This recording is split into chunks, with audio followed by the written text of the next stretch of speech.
All right, everybody, it's your pal Jason at 4 Realist News. I've had quite a few people asking me lots of questions about this new coin we are finding ourselves getting into, which looks really interesting, and that is persistence, and the symbol is XPRT. So I had a brief conversation with one of the guys from the team about 2 weeks ago, and asked if I could, we can get a little more detailed information on where they're going, what some of the features and functions of their coin and basically their ecosystem's gonna have. So they had me reach out to the CEO, who you see on the screen right now. His name is Tushar. Tushar, thanks for coming on. Really appreciate it.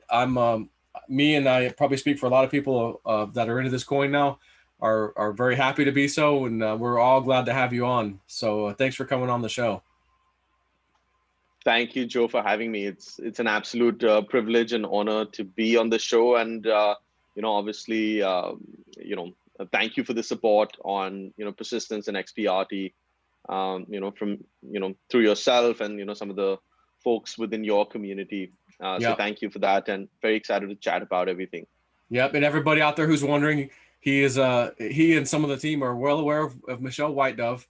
We got to give respect for where respect's due to giving us some of these really cool projects when they come from her, because how she gets them. But so there's a few things we're going to discuss today, and I think briefly we'll start off with basically two or three of these things. You have something called Comdex, Asset Manual, and then there's the Audit one, which I know people have seen the Audit.1 choice on the delegation tab to claim tokens and stake and stuff. So what is the Comdex and Asset Manual, and what I guess the role of Audit one? What is that?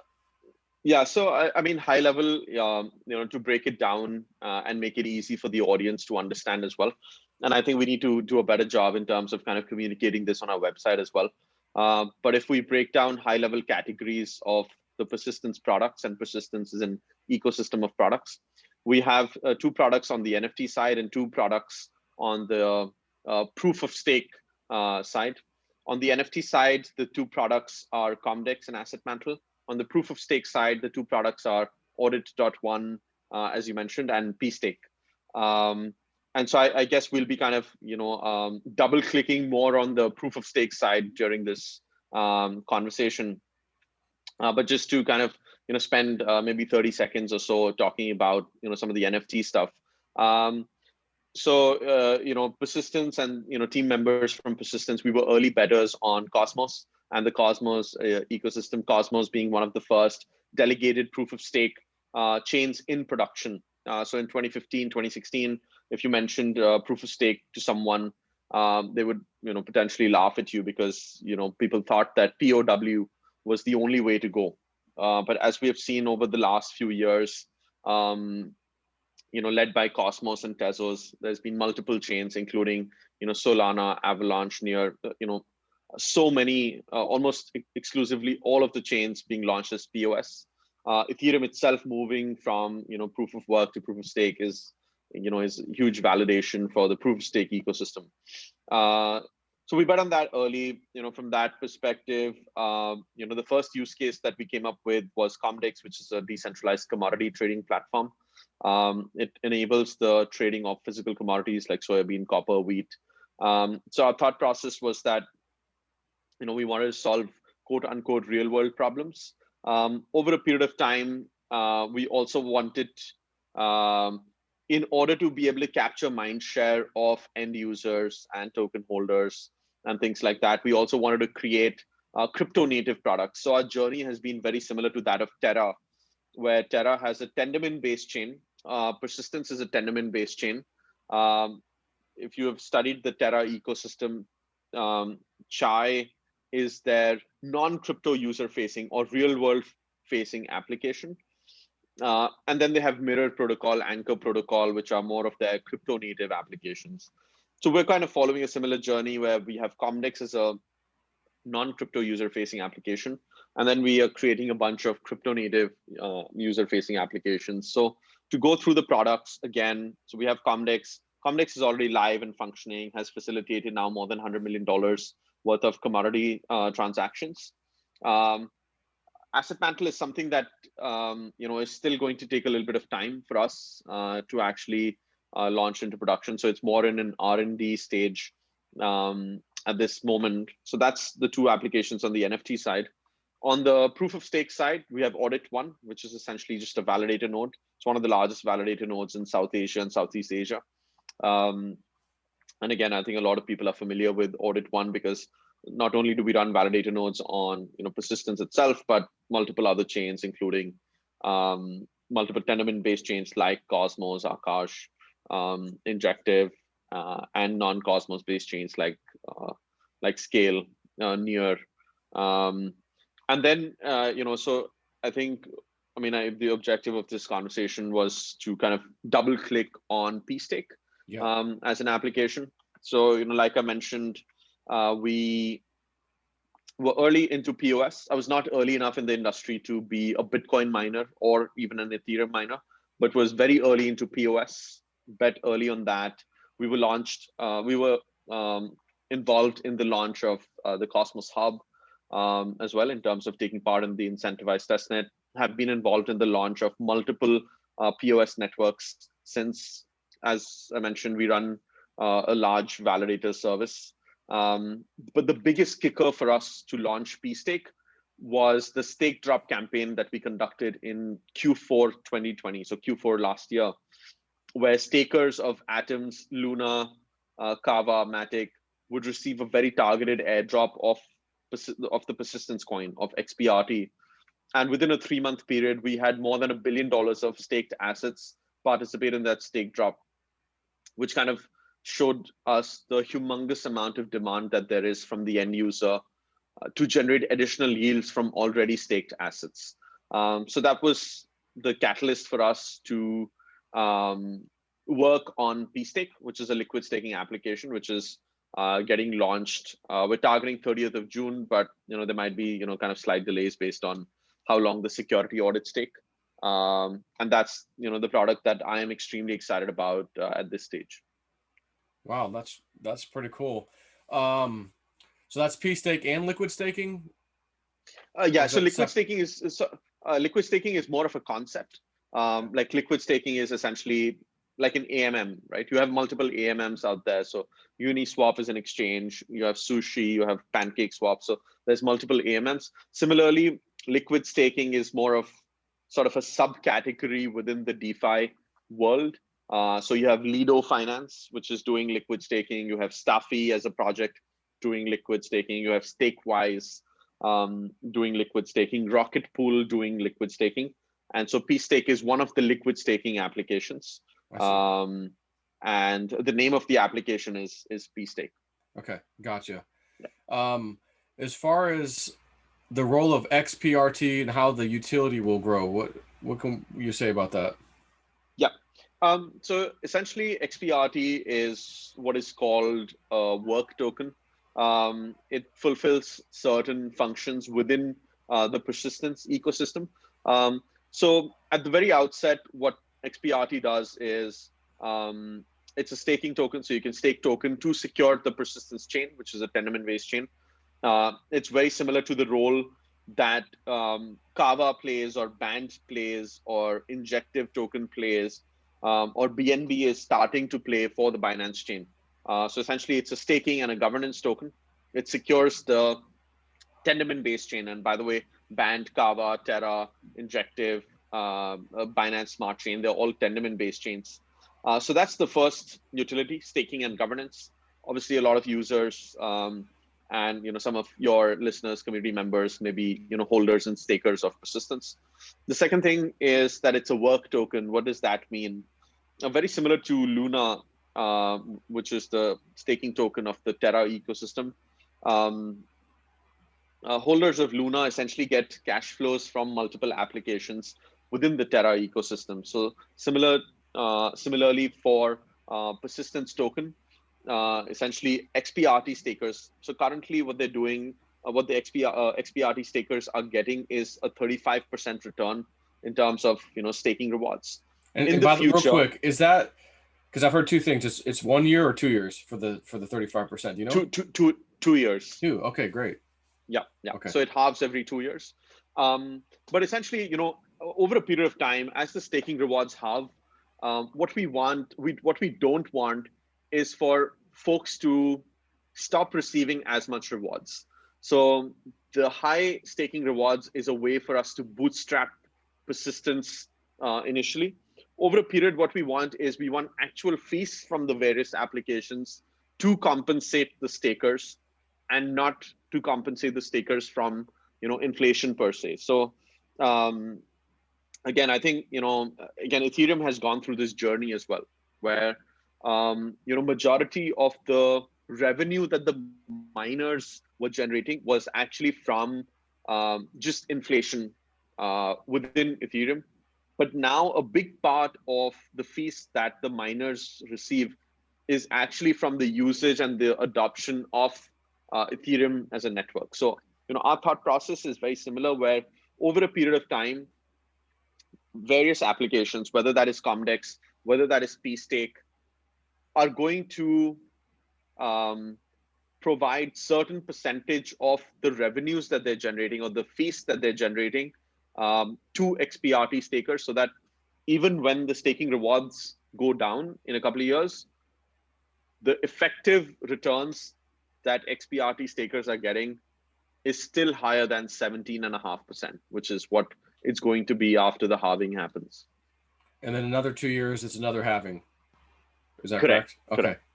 That's correct. Yeah, but so here's the thing. For anyone watching the video who's going to see this video, it's early. It's real early. You still got, almost 2 years, the first 2 years to go.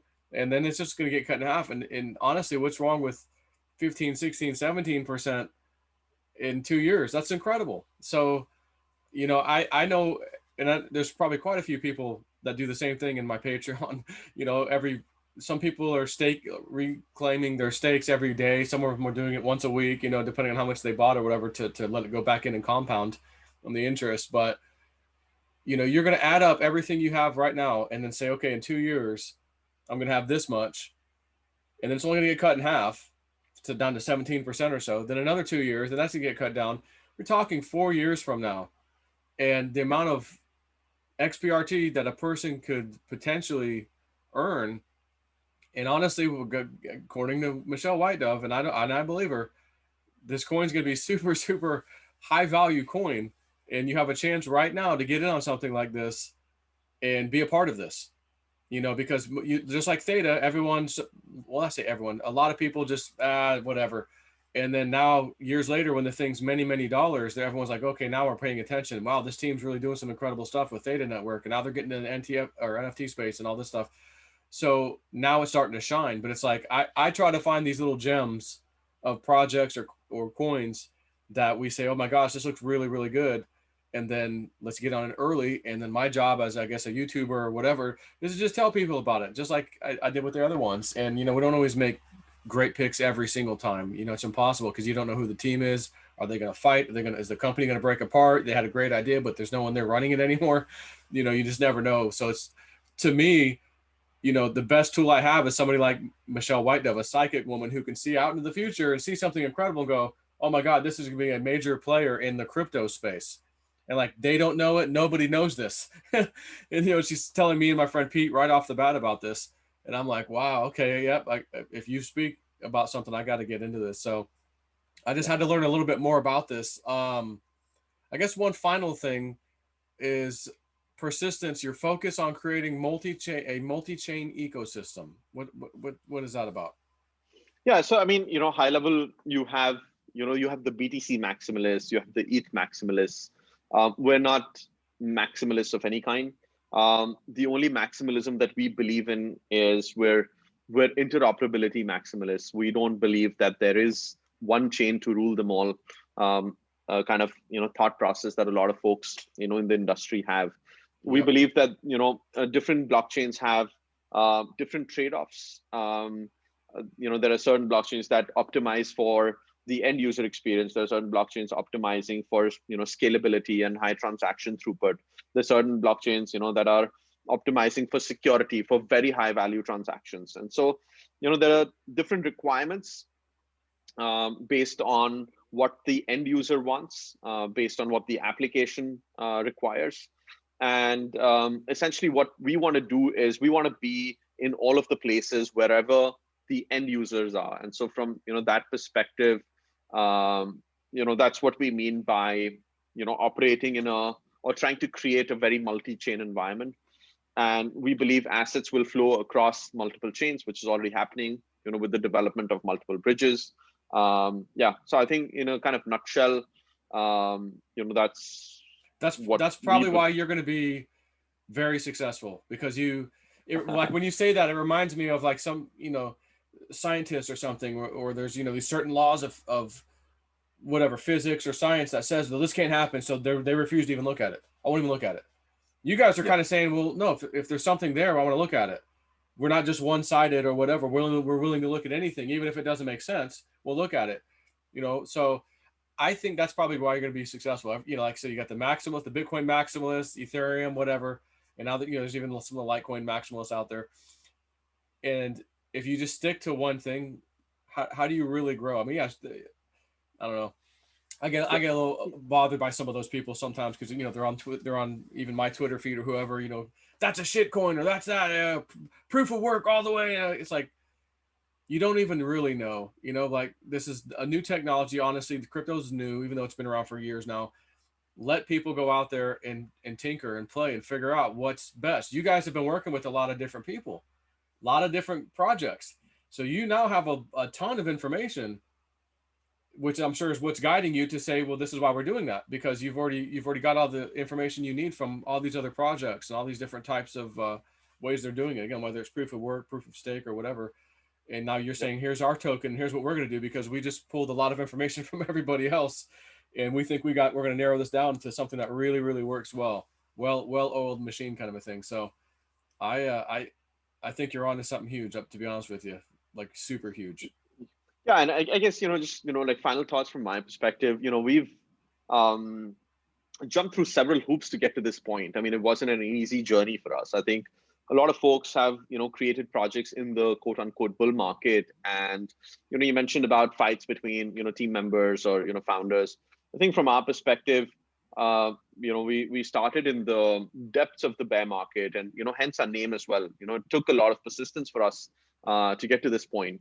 And so, I think the most beautiful thing about this industry is that you can, if the intent is right, you can just keep fighting, and you can just keep trying to innovate. And you just need that one thing that sticks with the end users.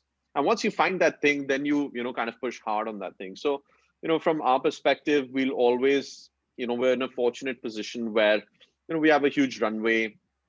We'll always keep trying to innovate. We'll always keep trying to fight. We'll always try to keep, onboarding, onboarding new employees to like bolster the team. We'll always try to onboard new community members, new holders of the coin, new validators, and try to work with as many folks around the world as possible to, get to, where we want to. And again, where we want to go also is a, sort of, again, like you said, this industry is new. So we don't even know what the potential of this industry is going to be. All we can do is, have a high amount of integrity, keep working hard, keep persisting, and I think things will work out. I think you're absolutely right. It's funny that what you just said a second ago. I was going, oh my God, this is literally word for word something Michelle Whitedoe said, and I don't even know if she put this out publicly. I don't remember, but when she first started talking about the coin, your coin, and she goes, persistence. She goes, they named it that. She goes, because I see, like, they're doing stuff. They are so freaking persistent. They're going to get to where they're going. And she goes, they don't know, and nobody knows where they're going. And she goes, but I can see it. It's going to be incredible. Wow. She goes, but they're so persistent. She goes, literally in the future, that coin name will make a lot of sense, because you will see how persistent they were in focusing on their goals and reaching new goals and reaching new heights and never stopping and just being so freaking persistent. You'll go, oh, at the end of it, you're going to go, oh my God, that perfect name. Persistence was the name after all. And you just kind of touched on that, out of your mouth. You're the CEO. So it's like, she already had kind of mentioned that, like, that saying was coming, and here you are saying it right now. So that's just incredible to me. And but you're right, she's right.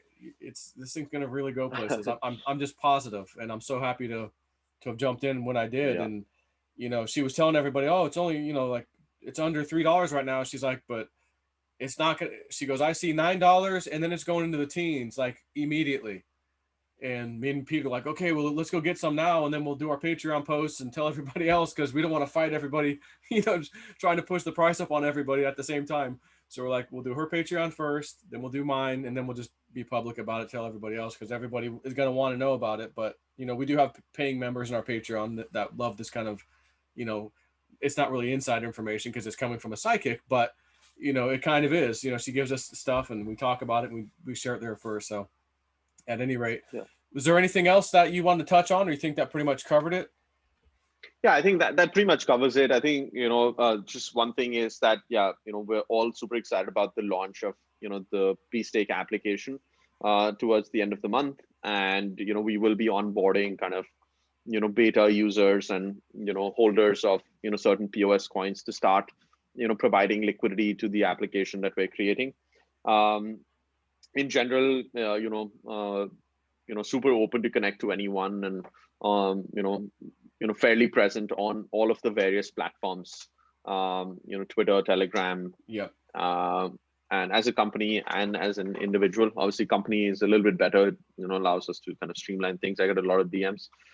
But yeah, I mean, thank you, Joe, for, the support, Absolutely. And like I said, I'd like to be here for you anytime in the future.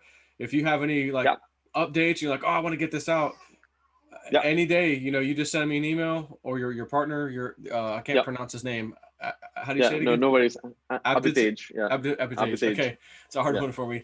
Either him, you, whoever, reach out anytime, and I'll gladly have you back on the show.